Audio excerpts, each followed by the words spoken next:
Hello, everyone. Welcome back to the Neighborhood Conversations, where we chat about inclusive employment, inclusive conversations, bringing educational knowledge and resources to community. It's a pleasure to be in your neighborhood, in your car, in your house, wherever you are. I'm Templeton Sawyer, your host, and it's a pleasure to have another conversation in the Neighborhood Conversational Conversations podcast. Woo! That was a bit of an introduction, but hey, today we're going to be talking about connecting with different community resources and bringing information that you may not be aware of, and also connecting with different advocacy topics. And so today we have the amazing Lara Abrams. I don't know why my words are just like I'm messing up right now. The amazing Lara Abrams from Building Futures here in Halifax, Nova Scotia. Lara, how are you? I'm doing great, Templeton. Thanks for asking. Thanks for having It's me. a pleasure. That was quite the intro. I I appreciate know, that. always my introductions change all the time. I always like, what introduction am I going to have today? What's going to be that introduction? It always changes, but it depends on how the mood of the conversation is good. So that's how it be. That's how it be. Well, Laura, let's get Love it. right into the conversation. We're here to talk about the amazing things that Building Futures is doing. Yeah. But I want to learn more about yourself and the role that you play at Building Futures, and yeah, let's go from there. Yeah. My name is Lara Abramson, and I'm the program manager with Building Futures Employment Society in Lower Sackville and the surrounding areas. And my real role here is to kind of support a team of coaches in their support of adults with intellectual disabilities who attend our various programs. I'm also kind of responsible for engineering various meaningful experiences, empowering people in their purpose in society, and support them in making their contribution to their community. So Wow. sounds like a lot, That but no, it's it sounds like a fun job. It sounds like an amazing job, especially when you get the opportunity to empower and connect with people. That's so important. yeah. Why do you think empowerment is important in today's society?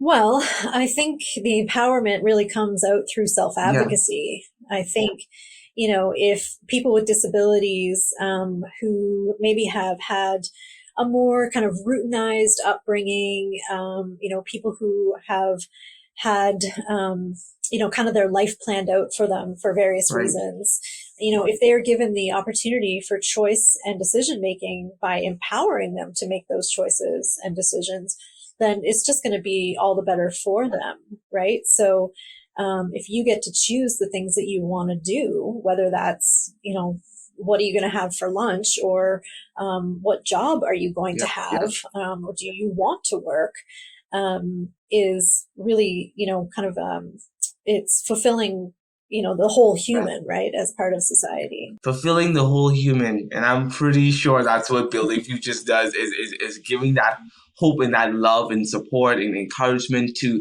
the participants. And I want to talk about what I have a special place for Building Futures in my heart, because I've been working with them for quite a bit in digital literacy. But I want you to share with the listening audience, what is Building Futures, and what is this amazing organization and its mission to move forward to help. Yeah, yeah, Yes. So, Bill, yes, you were lucky enough, and we were lucky to partner with you on a couple things, yeah. Templeton. So we love that you were part of our culture. So Building Futures is, like I said, primarily kind of situated in the Lower Sackville community. We support people with adults with intellectual disabilities in Lower Sackville, but also the surrounding areas, so Bedford, Fall River. And we do that. We do kind of support people through our kind of three main service pillars. So our first one being social leisure. So we have a club called Futures Club, which supports people with more complex needs, who are kind of not so interested in working anymore. They are, more interested in community development, volunteerism. They could get interested in creative arts or just being social and just around other people. And then we have our vocational services. That's a big pillar for us. So we have 4 social enterprises that we operate. And we support just over 30 people in those services. And really the vocational the piece is so that people can build on a specific skill that will go with a specific task. So we would have maybe contracts come in for local businesses that might need some assembling of a project. We would kind of have a step-by-step process of how to do that and support people in doing that process. We also have Futures Birds, which is our awesome Love that. art, yard art. So people go through the steps of sanding and priming and painting and molding and mounting and selling. So we usually sell those through various markets, both summer and holiday markets. We also have our Futures Cafe. So if you're in the Sackville area and you are hungry for some breakfast or lunch, we have those available for you at the cafe, 61 Glendale Avenue. Delicious homemade stuff, sandwiches, soups, baked goods. And again, the folks that work in the Futures Cafe are all people we support in their skill building, kind of in a restaurant environment. And then we have Futures Impressions, which is our print shop on Sackville Drive. And again, it's a whole different set of skills that people are working towards. And we give them kind of the opportunity to do things like build on customer service, speaking and communicating to strangers, really. And, paying attention to detail and quality of work, working on teamwork, various things. So that's kind of our vocational stream. And then we have employment services. So all of this is a bit of a staged approach to kind of get to employment services. And this is where we have folks who are looking for and maintaining paid employment in the rest of the community. So we like to say the rest of the community because we are part of the community. You are. And yeah. So we have counselors that are kind of a full service, start to finish, your first job, right to retirement if you want to. They follow you and they will coach you at every step of the way if that's something that you are looking for. And so we have people working in the rest of the community at so many different places and have some really great representation out there at different businesses and organizations. Wow, so that is so amazing, and I love that you allow the participants to connect from using their creative skills in order to build different things. In order to, I've seen your craft, the workshop where you get to build these birds and everything is so unique and it's so amazing, and for you to also teach entrepreneurship to allow them to go to the markets to sell these and all that good stuff. It teach ownership and different partnership conversations as well, and that's like so amazing, and that's really important. Bringing them from humble beginnings into bigger opportunities and pushing them and striving them to change, and that's what we need. That's what we need to help people to be the change, and for us to help them to continue to share the legacy continuously with others, and that's really important. Yeah, that's so important. That's right. Important. Yeah. And Laura, community is really important. And how do you involve community in the process of all that you do at Building Futures? How is community involved? And I know that they come to the amazing cafe and they get to visit. Like, how does community stay engaged with you folks? Yeah. I look forward to my family's security in the future. That's the main goal. as a father. The empowerment from changing careers has really just made me want to get out of bed in the morning. I'm looking forward to growing my business. So I want to hire people like I was hired. I want to give guys that chance. Il me fera plaisir de continuer à travailler avec les immigrants francophones en Nouvelle-Écosse. I am looking forward to the financial freedom that I never had before.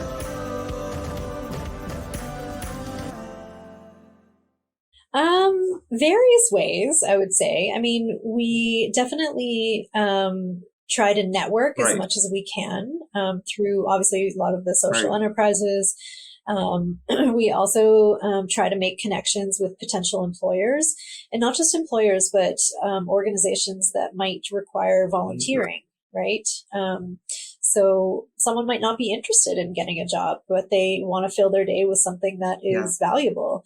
And so people that are looking for volunteerism or volunteers is really important. We do have a lot of customers for a lot of our social enterprises. So a word of mouth goes around quite a bit about the benefits of working with us. We also, like I said, have a lot of clients with employment services who are working in the rest of the community in various places and representing us very, very well.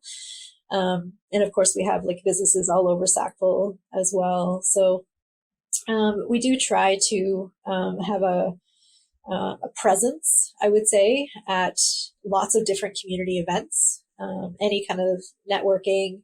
We'll go almost every weekend. We're at some sort of Christmas craft fair for birds, and we make sure that we represent futures wherever we go. That's so amazing. And how impactful is that to connect with community in that way and to kind of have continuous passions through the work that you do?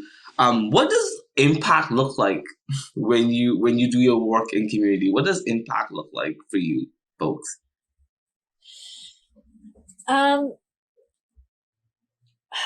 I think of impact, I'm always kind of torn between like, you want to make an impact, but in the disability community, you don't, like the end goal is almost to not make an impact, right? You want to just be consistently inclusive, and without kind of that idea of forced inclusion or scheduled inclusion, people, sure, it's great if you have an inclusion policy and you have a stream of inclusion in your business or whatever it might be. But impact to me just will eventually look like no impact. Like it's just equal representation in the community of the disability community. And that's true. It's a continuous thing that should continually be happening. And that's a total fact for sure. And thank you so much for bringing that into light and bringing that knowledge into great ways. You have amazing participants that I've met them. Oh my goodness, they're so amazing. And I had lunch with them as well. And it's really good to connect with them in different ways. Tell us about some of these amazing some client successes and stories that you have from these participants, like how they're growing and developing to be the people that they are today. Yeah, you were lucky to come on Pizza Day, so Pizza Day was the best. Yeah. You got extra goodness from us that day. I mean, like success really means it's something very personal to each person, right? And so we really have a lens of person-led choice, and whatever that kind of choice is for that person, we help them try to achieve that success, right? So, a couple people who have been here for a while wanted to go kind of like leave here and go into the community to do some volunteering, right? So we've had a number, this is pre-COVID, mind you, go into the rest of the community to do, some work here and there at various businesses. Nothing like, fully committed, but they wanted to have that kind of activity sample, I guess, in their repertoire of experiences. I would say our most recent success has really come from our partnership with HalCon. So for those of you that don't know, HalCon is a event. It's a conference. It's a fun time for those in kind of the sci-fi, fantasy, video game world. And they come to the 3-day event in downtown Halifax. It's thousands and thousands of people that attend throughout for the 3 days. And it takes hundreds and hundreds of volunteers to operate this event. It brings in a lot of people to the city from outside the city. It's an already very inclusive environment. And for the past 2 years, we've been asked to come and operate the coat check for HalCon, which, because it's held in October, is quite popular. And so it's been a new skill that we've kind of put out to the people we support. And our first year, we committed to 1 day, and three people were interested. Yeah. A little nervous. And then this year we grew and expanded to 3 days and another 11 people who were interested.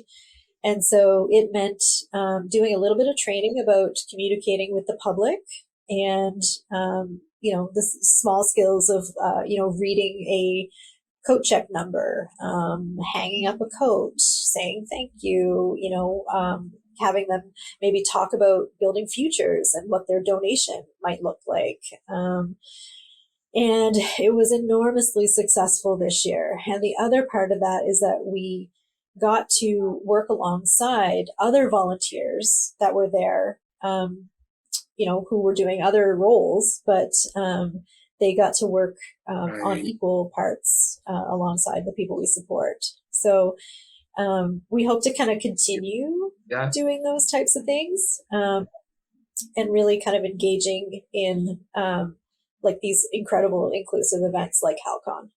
That's amazing. And HalCon is really fun. I've never been, but I hope to go this year. I told my colleague yesterday, I said, I need to come visit to go to this amazing event because I've heard so much. It's a big event where people dress up and they put on their creative costumes and stuff like that. So it's really a really good event. Something that I hope to go to this year to experience this as well. And that's really good that you get to teach them communication skills and way of reading skills as well. That's really, really reality of making them feel like humans as well and not like just putting in everything that you're learning skills in a professional setting. No, you're learning skills in a social setting as well, because that's how it is to bring that connection. And that's so amazing. What are 3 reasons why this program is making powerful moves with the clients? What are 3 reasons? This is your selling pitch to people wanting to come to Building Futures and all that good stuff. What are 3 reasons why this is being such a powerful move? Yeah. I would say there has typically been kind of a stigma around people with intellectual disabilities and kind of the their lack of ability in various things. And so what I think one of the things we're doing is really trying to strike out that stigma that people with disabilities can't contribute or have a valuable role in society. And whether that's working or whether that's volunteering or whether that's being a student at, some sort of educational institution, we really want to kind of strike out the stigma that they are capable of doing anything and have the ability to contribute more than what people think that they can. So that's pretty powerful in itself. I would say the other kind of powerful thing that happens here is we do have a great culture of self-advocacy. So like I kind of had said before, we really try to promote independence and confidence and choice, and even just learning what choice actually is. So, some people like I said, kind of grew up without choice, right? Or it was very simplified. And some people might not even know what the term choice means, right? Or decision making, right? So we're having to kind of go back to the beginning and basics of what is advocating for yourself and making choices. So we do that every day. You know, when people order their lunch from the cafe, well, what do you want to have? Well, you know, and it's like, you know, deer caught in headlights. Or, you know, we do these workshops with employment services every other Wednesday, and we talk about the different types of jobs that are out there. Well, what kind of job would you want to have? And so we're really like planting these seeds of choice in their head to let them know that that's a decision they can make, right, on their own. So, and then I would say the third is kind of like the opportunity for growth. So, you know, just like any person growing old, you know, we want to grow and develop, you know, as we age as well. And I think what we provide here, which is pretty powerful, is just that safe, inclusive environment, you know, with, I would say, an element of like the dignity of risk, right? So we're able to take calculated risks and, you know, try out things in this kind of safe environment. And then also in the rest of the community, you know, kind of try some new things that they never thought of before in a safe place. That is so powerful. Wow. That just touched me so good, especially when you said the willingness to choose and giving them the choice to choose, because sometimes people do not know that they have a choice and they can make a decision on their own. And for you folks to teach that to those participants and to allow them to see that gains that independence, and that gains that emotional touch and that most emotional support. Know that, hey, I'm able to do this. I can do this. I believe in myself, and in that growth aspect brings a whole different connection and a whole different level of support, and that's really amazing. So amazing. Wow. So. Laura, thank you so much for coming on to this podcast to share, because it gives us hope that there are amazing organizations doing amazing things in community to help people with intellectual disability and to interconnect with them. And they are amazing individuals as well. They're humans, they're people as well. And it's really good to treat them as such in that way. Laura, leave us with some inspiration. I always try to say there's some inspirations, word of saying, or something that we need to continue to inspire us, to continue to do work for community, to do work to support people in general. So what do you got for us? Like, what is the quote? What is a saying or anything you got for us to keep us moving forward? Yeah. I might get this wrong. But one of the words that I use the most around here is purpose. And that the purpose of life is a life of purpose. The purpose of life is a life with purpose. Yep. And that's what we're trying to do here, is really give people, you know, purpose and meaning in their life. And wow, I think we're doing that is such a sweet tune to the end of this podcast. That's such a sweet tune. Know that you have a purpose in this life, and life with purpose. Know that you can connect, and that's what we strive for every day, to help people understand that they have a calling, they have a purpose to succeed, they have a purpose to move forward. And sometimes you don't know your purpose, and that's okay. There are people to help you unpack that. And Building Futures is one of them, helping to unpack people's purpose to move forward. Whoa, that is so awesome. Thank you so much, Laura. You've been so good. And I can't wait. I can't wait for us to talk about not only just Building Futures. I'm going to bring you back on to talk about different topics that you're passionate about. I think that's really good to talk about this organization, because I wanted to start, this is where I want to start, but you're an amazing individual that inspires people in the community. We need that boost of motivation. And so we're definitely going to bring you back on to talk about that and give people some more inspiration. But for right now, thank you so much for coming to the Neighborhood Conversations. At the Neighborhood Conversations, we bring inclusive conversations with knowledge resources. And so it's been a pleasure having you today, Lara, on today's podcast. Yeah. Yes. Thank you, Templeton. Anytime. I appreciate it. Yeah. Have a great day, listening audience, and we'll see you at the next podcast.